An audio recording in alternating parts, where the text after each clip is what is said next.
bagaimana seorang isteri boleh menjadi derhaka kepada suaminya.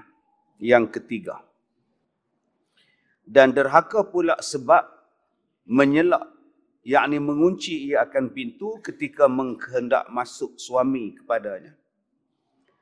Yang ketiga, bagaimana seorang isteri boleh menjadi derhaka kepada suami dia apabila suami nak masuk, dikuncinya pintu. Tak bagi masuk.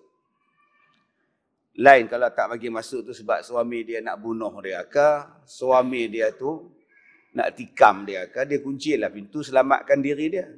Ni tak bagi masuk ni saja gaduh sikit ke, masam muka sikit ke, terasa sikit ke, dikuncinya pintu.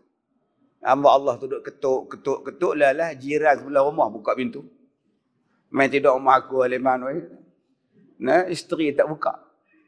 Yang keempat, dan derhaka pula dengan sebab minta dia akan talaknya.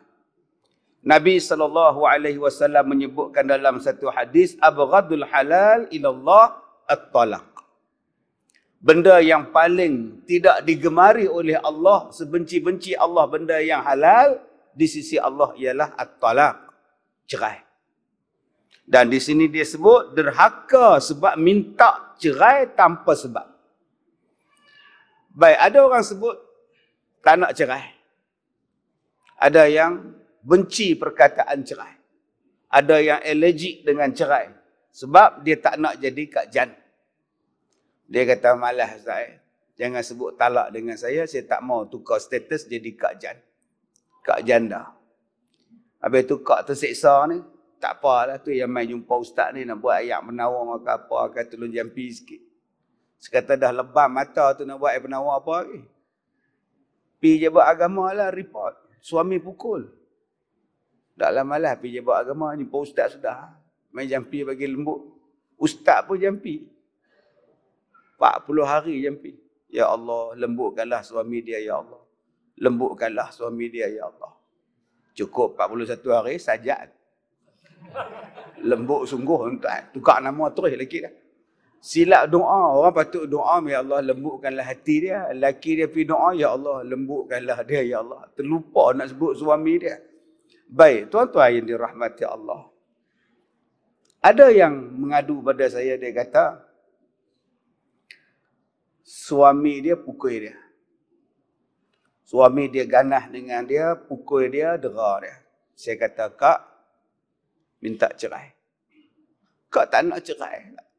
Kalau gitu sabarlah. Kak tak tahan lah Ustaz. Kalau gitu minta cerai lah. Kak tak nak cerai lah. Kalau gitu sabar. Kak tak boleh tahan lah Ustaz. Sudah dah ni. Dua je. Tak sabar minta cerai. Pasal apa yang Ustaz suruh minta cerai? Cerai bukan jahat. Cerai menyelesaikan masalah. Bila bercerai, bukan maknanya kak tak boleh rujuk balik dengan suami akak, abang tak boleh rujuk balik dengan isteri abang. Bukan sah-sah kata bercerai tu babai lah. Tak ingat ke anak ke? Tak kesian ke anak ke? Dah, dia bagi tempoh 3 kali suci. 3 bulan. Waktu tu dipanggil sebagai cooling period. Tempoh bertenang. Fikir balik kenangan masa dulu. Fikir balik masa menikah dulu macam mana. Lepas menikah, pergi ambil gambar kat taman bunga tu, beralbum-album gambar dia, menerak atas batu, duduk bawah batu. Hang tak ingat ke benda tu? Duduk ambil gambar atas kubung, dalam kubung. Ada yang bergambar dengan ular tudung selah. Buat, bukan main romantik lagi.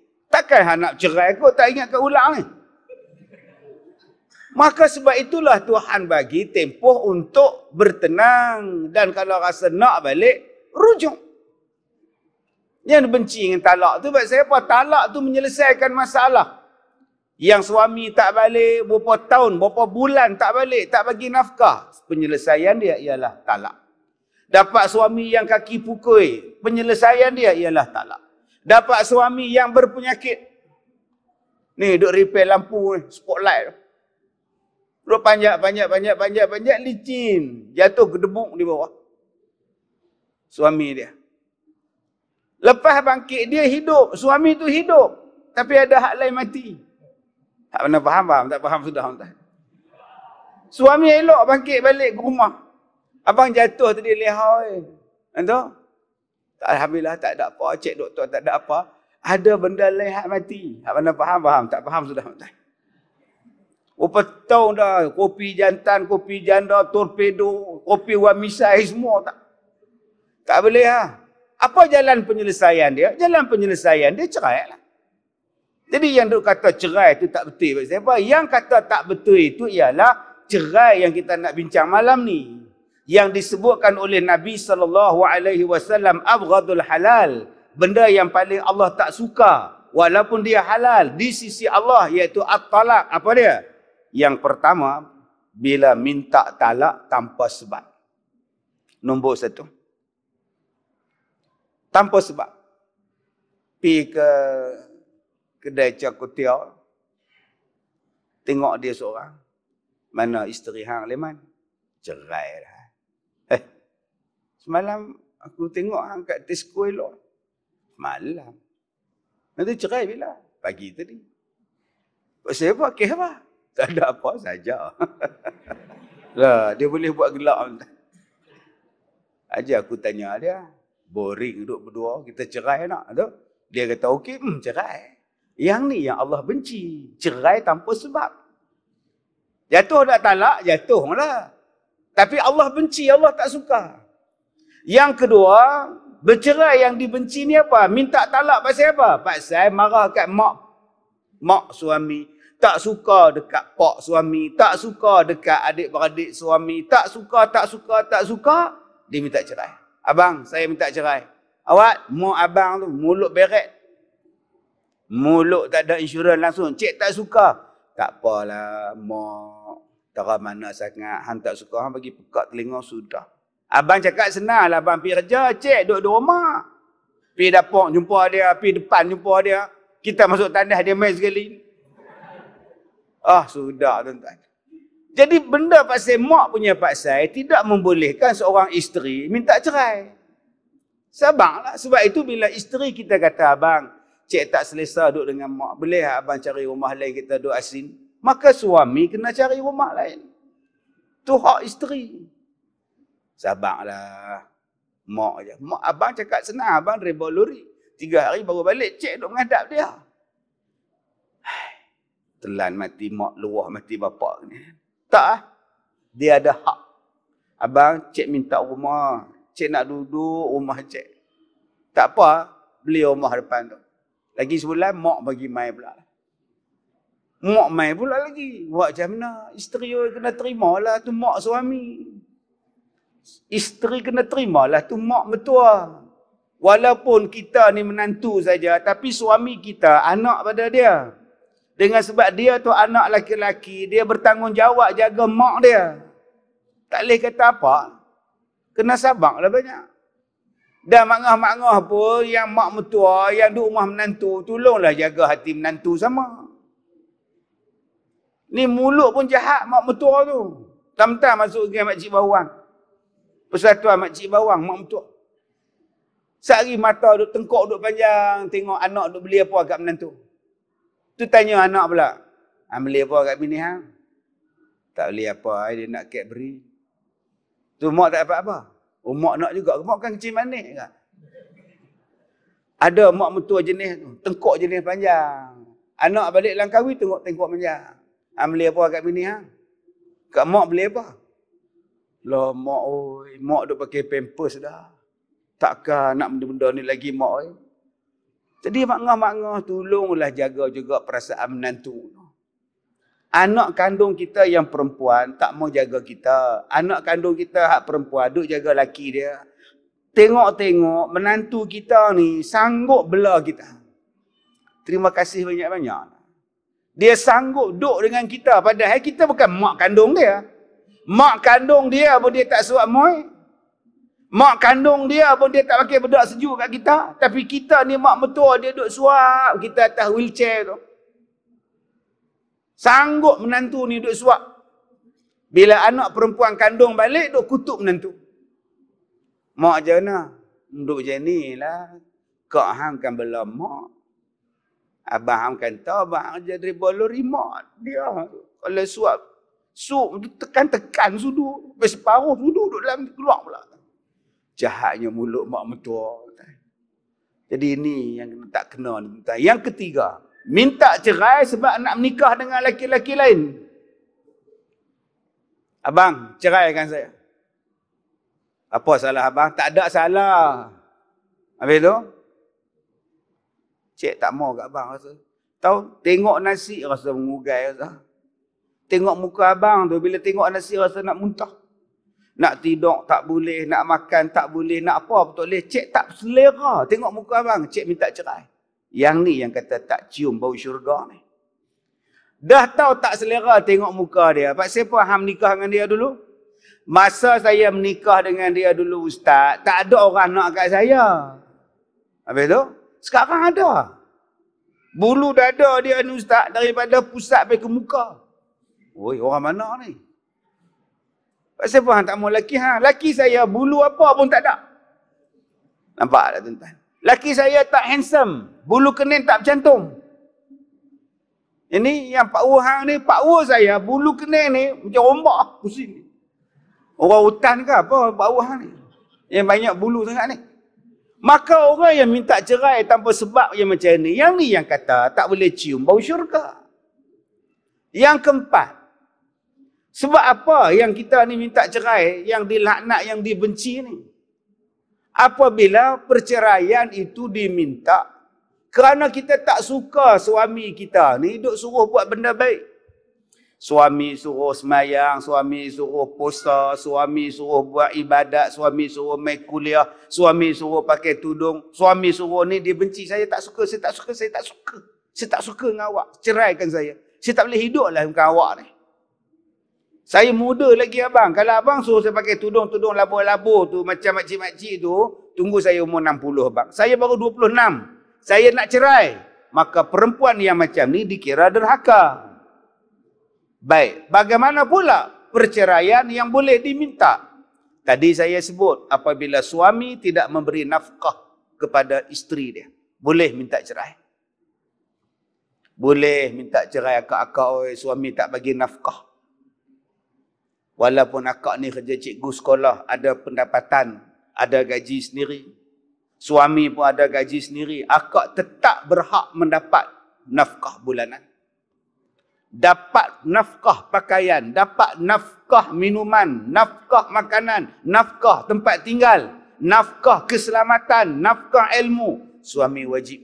Walaupun akak bekerja.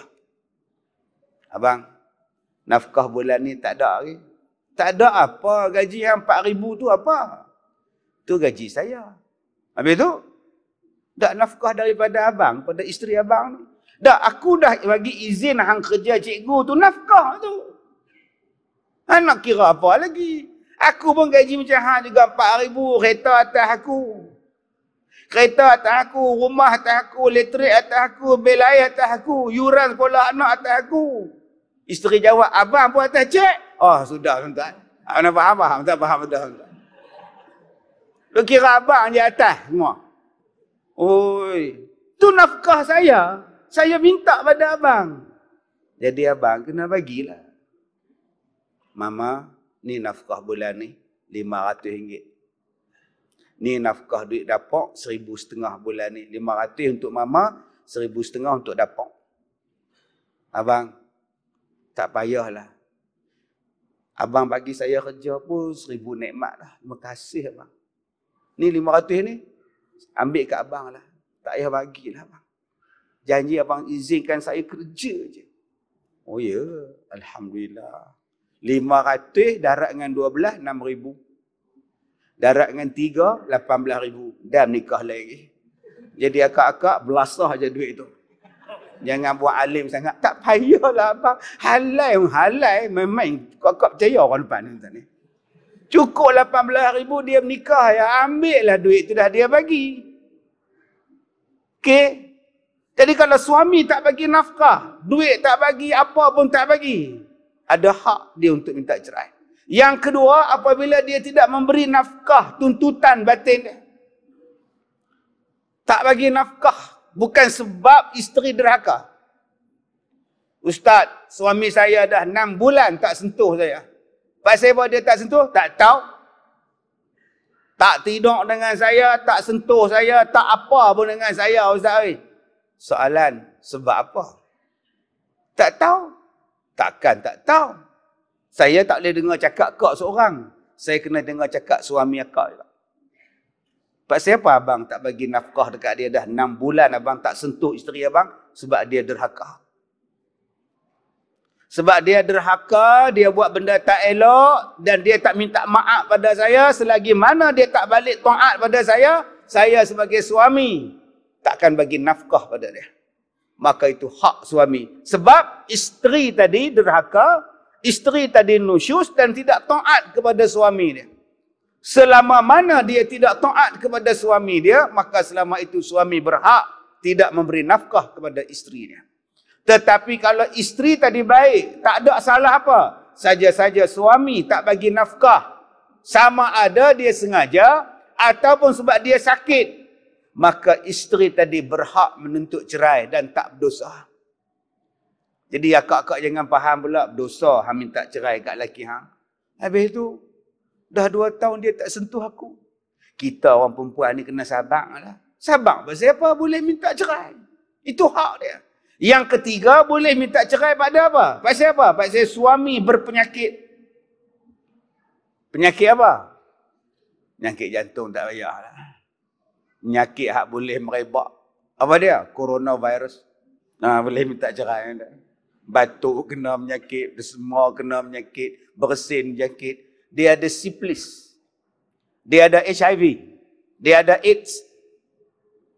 Dia ada penyakit-penyakit yang bawaan macam ni. Kalau saya tidur dengan suami saya pula dapat penyakit. Risiko pada saya minta cerai. Hak isteri minta cerai. Yang keempat, hak isteri minta cerai pasal apa? Apabila si suami menghalang si isteri beribadat. Tu nak mana tu? Maghrib dah abang, 7.40 dah. Tak. Hang tak minta izin dengan aku nak sembahyang tu. Nak sembahyang kena minta izin abang ke? Aku lelaki hang. Faham tak? Aku tengah makan ni. Hang layan lah aku lelaki hang. Tapi Allah panggil saya sembahyang. Allah Tuhan saya. Dahaka punya lelaki. Kita pun pergi sembahyang. Suami dia sepak ni tu. Tengah duduk sujud. Suami sepak punggung isteri ni. Tertomoh depan tu. Isteri tadi berhak minta cerai. Sebab suami menghalang untuk beribadat. Suami suruh buat jahat. Saya dah kata dah pada tuan-tuan, cerita saya ni macam-macam jumpa suami suruh isteri buat jahat. Boleh si isteri minta cerai. Yang keseterusnya seorang isteri boleh minta cerai daripada suami dia. Kalau suami dia dah menghilangkan diri dia. Dah tak balik dah, tak tahu dah pergi ke mana dah, maka ta'liq yang disebut tu, maka terpakai dia. Pergilah dia mengadukan dengan saksi-saksi sekali, minta cerai. Itu hak dia sebagai seorang perempuan untuk minta cerai. Okey Ustaz, boleh tak minta cerai kalau dah tak ada perasaan? Saya dah tak ada perasaan pada suami saya. Perasaan apa? Sayang, cinta, kasih memang tak ada. Awak, suami, saya pun dah tak ada apa perasaan dengan dia. Dan kami takut kalau kami kahwin lagi, kami masih bersuami isteri, kami tak dapat menjalankan tanggungjawab sebagai suami atau isteri dengan baik. Kalau gitu, pergilah bercerai. Yang tu tak apa. Jadi tuan-tuan, kita tengok di sini, mana yang boleh minta cerai dan mana yang tak boleh minta cerai. Mana yang dikutuk oleh Allah dan mana yang diredha oleh Allah bila bercerai.